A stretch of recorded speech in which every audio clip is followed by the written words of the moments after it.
Surtout, la santé de la prévention.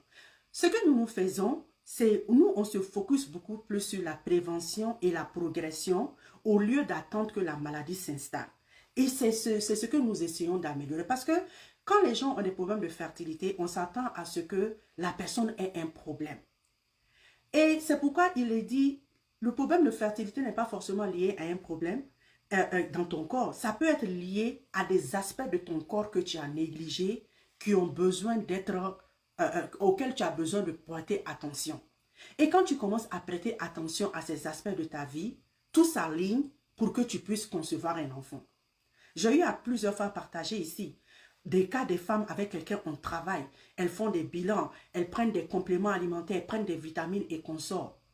Mais il y a certains aspects personnels de leur vie qui ne tombent pas forcément dans mon domaine, mais c'est lorsque on a pu gérer ces problèmes-là qu'elles ont pu tomber enceintes. Non, c'est pour vous dire que tout ça c'est vraiment très important. OK? Les investissements que vous faites dans vos loisirs, dans les articles, les robes, les sacs et consorts, ce ne sont pas des dépenses inutiles. Pourquoi? Parce que c'est des dépenses quand vous faites, ça vous apporte un bien-être et ça vous apporte un plaisir immédiat. Mais vous oubliez que quand vous investissez dans votre santé, cela vous apporte un bien-être beaucoup plus durable et une qualité de vie améliorée. Ces hormones sont importantes pour le développement de nos os.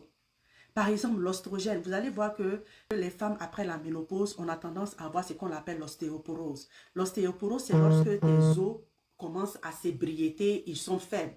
Donc, un petit mouvement même, c'est-à-dire que même si tu tournes ton dos d'une certaine manière, tu peux avoir une fracture au niveau du vertèbre et consorts.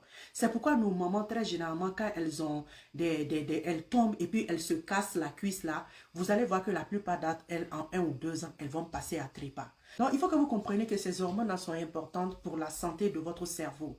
Ces hormones sont importantes pour vous protéger de certaines maladies dégénératives au niveau du cerveau, l'Alzheimer, le Parkinson, la démence. Donc, il est tellement important que nous prêtions attention à ces trucs-là. Moi, par exemple, cette année, j'aurai 40 ans. Je n'ai pas honte de le dire. C'est mon âge. Cette année, j'aurai 40 ans. Mais je ne peux pas vous dire combien je me sens mieux dans mon corps aujourd'hui, à presque 40 ans, que je me sentais quand j'avais 25 à 30 ans. Parce que j'abusais mon corps en ce moment. Je faisais tout ce qu'il ne fallait pas. Mais aujourd'hui, parce que je sais ce que je sais et je sais comment implémenter, depuis que j'ai commencé à améliorer mon alimentation, que je fais beaucoup plus de sport, que je fais attention aux produits que j'utilise, que je fais attention à la gestion du stress.